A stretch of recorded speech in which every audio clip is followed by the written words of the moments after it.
Hello, it's December 1st, and it's Whine About the Market, where we don't whine about the real estate market, but we actually drink wine and talk about real estate.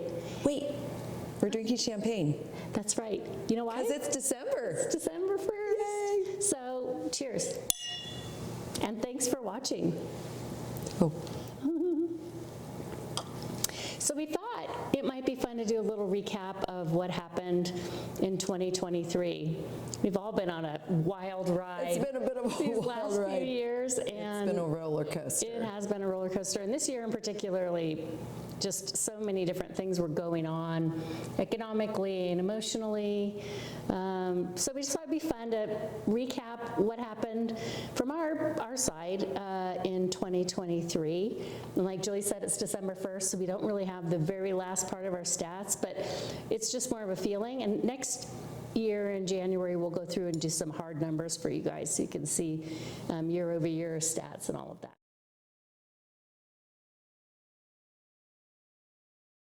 Well, so if we're going to do a recap of the year, we'll start kind of at the end of 2022. When we were coming out of 22, we sort of knew there was going to be a headwind. Yeah. It was going to be a tougher year for real estate.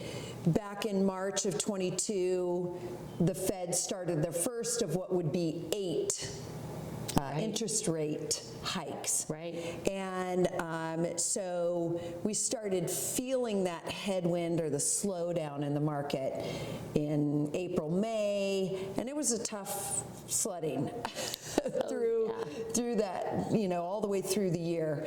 And so in December, we were thinking, it might be a tough year, but we were hopeful. Like, we're going to put our heads down. We're going to work our tails off. I think we did. Yeah. We worked hard. Yeah. And I don't think we anticipated the roller coaster that it would be. That, based on, the Fed was raising the short-term rates, that directly or indirectly affects the long-term mortgage rates. Mm-hmm. And so as they went up, the market slowed down. When rates started coming down for a short period, the market started to rev up again. Yeah. And we thought, oh, this is it. Rates are going to start to come down. Right. They didn't. That was short-lived. Right. And then... So rates started in January of 22. I think we'll put a slide up, but I just want to share it. It was like 3.55. Yeah. In March of 22. No, in January. Oh, January of 22. And then in January of 23, we were at like over 6. Over 6. So almost double. Yeah. Yeah, so there's the headwind. Yeah, exactly. You double the interest rates, and then you end up with a tough market. Right. So, and, so many of our buyers haven't seen rates over 6, let alone 8, Right. in 20 years? Yeah. I don't know. Yeah. Have to look back on that. I don't know, it's been a while. We got very accustomed to no interest rates. Yes, exactly. The rates were so low for so long that we sort of started to think that was normal. Right. And that's not normal. Historically, 6 or right over 6 was the average. I know. My parents always tell me, do you know I had an 18% mortgage? I know. Do you guys even imagine what that would be like? Maybe some of you guys do because you actually did it, but that sounds outrageous. Right. So the first quarter of 23, we were feeling the headwind, and as rates were going up, inventory was coming down. We had a little bit in January, but the inventory levels kept going down. Yeah, well, people had great interest rates. There was not, unless you had to move, really didn't want to move, right? Well, sure. If I have a 3.5% interest rate, unless I really have to sell, I'm going to hold out because I don't want to trade into a house and now my interest rate's 6.5%. Right. Or like we've just seen, 8 or 8.5%. And the prices haven't come down enough to match the interest rates going up. So it isn't like a trade across the board. We just didn't get that decline, and that was because of the inventory. Yeah.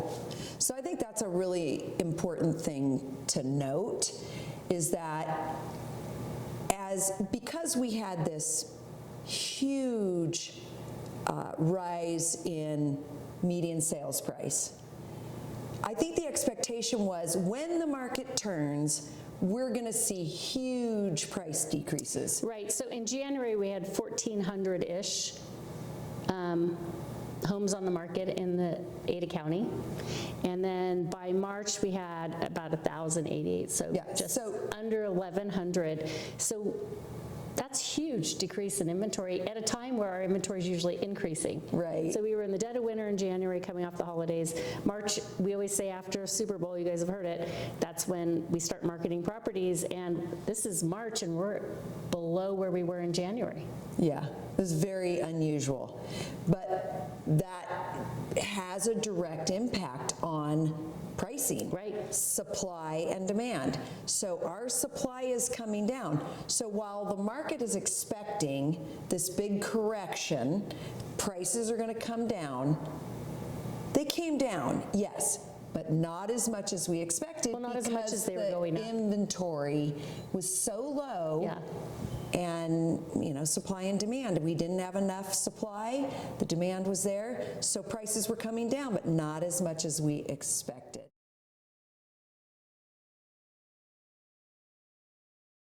So let's move into Q2 and Q3, which is selling season. That's when we're like crazy people. Yeah, that's when most people are putting their homes on the market, spring, summer, doing all of that. And it was not predictable at all. Lots of ups and downs. Yep, and rates went in April from like 6.25%, but by the end of Q3, they were up over 8%. We saw contracts with 8% plus. Yeah. And that's a very short amount of time to have that kind of an increase. People's, we had to recalibrate everything. Yeah. And negotiations really were reflecting this changing market. Sellers are trying to understand what's happening. Buyers trying to understand what's happening. We saw the biggest concession was in rate buy down, which makes sense. Yep, the 2-1 buy downs where sellers can buy the rate down. In essence, what they're doing is the seller is actually prepaying the interest. Right. The difference between 2 points for about below. 2 years. Yeah, for 2 years. Yeah, exactly. And in case you don't know, that the buyer cannot pay that. Yeah. The seller has to pay that concession. So that became a little bit of a norm. It was something we had to educate our sellers on. Yeah. And it was very helpful for buyers, honestly, because they could get into a home that they may not have been able to afford, that 2 years down the road they'll be able to afford, and there's savings to help them get there. Right. But the interesting thing about these rate buy downs, there were so many concessions being made during that time frame. So asking price wasn't necessarily coming down. Right. But concessions. So we see, this house was listed for $550 and it closed for $550. But it had a $20,000 concession. That's right. So the seller contributed $20,000 to the buyer's closing costs, and that's not reflected in the sold price. So our pricing wasn't coming down, but sellers were making concessions. So the price was less. It just wasn't apparent to the outsider that wasn't in the market. Right. And buyers had, or new construction, that was often what they gave, right? They still are offering rate buy downs, and I think they have more buying power to do that, so put a little pressure on the resale seller. Right.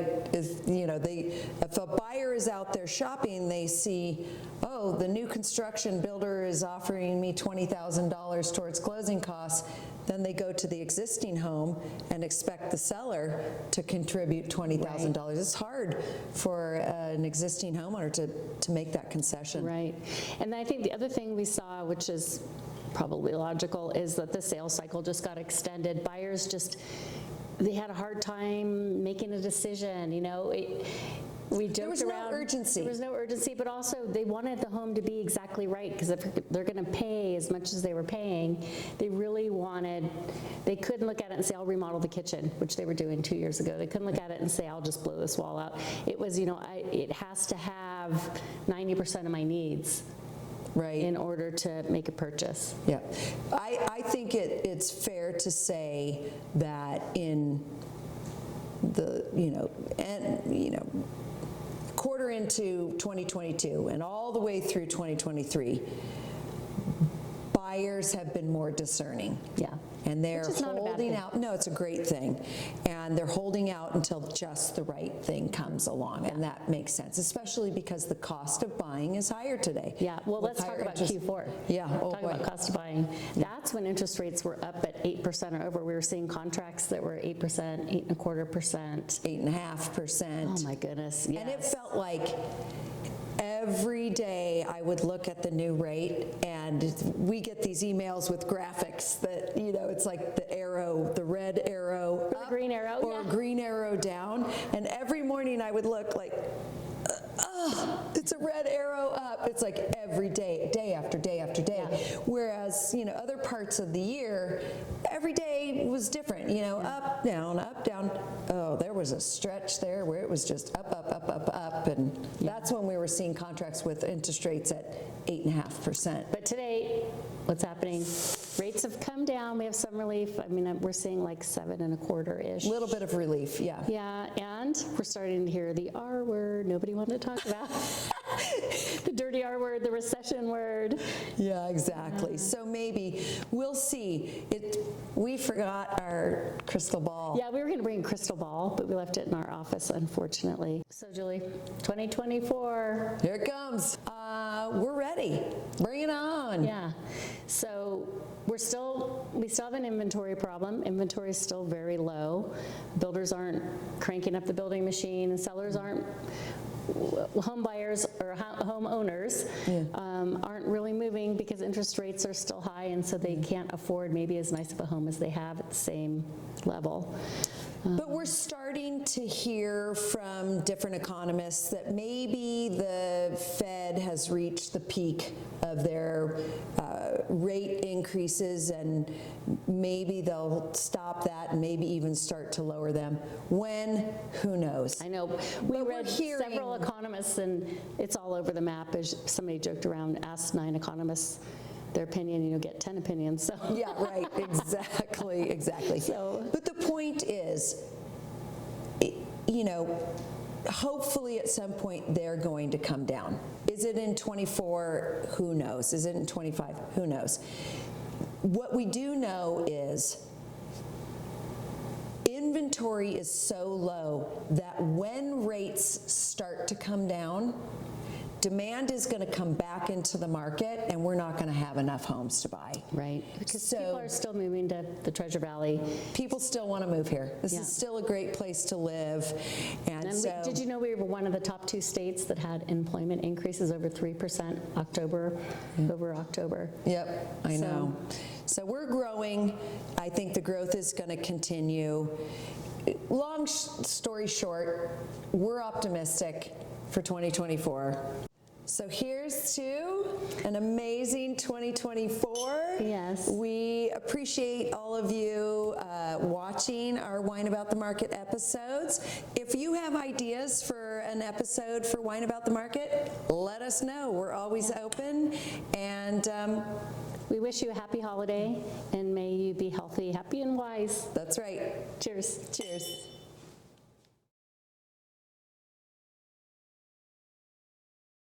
If you like these videos and you like us, please subscribe. We'd really appreciate it. You'll get to know when our next one comes out. Okay, and even if you don't like the videos and you don't like us, still please like us and subscribe.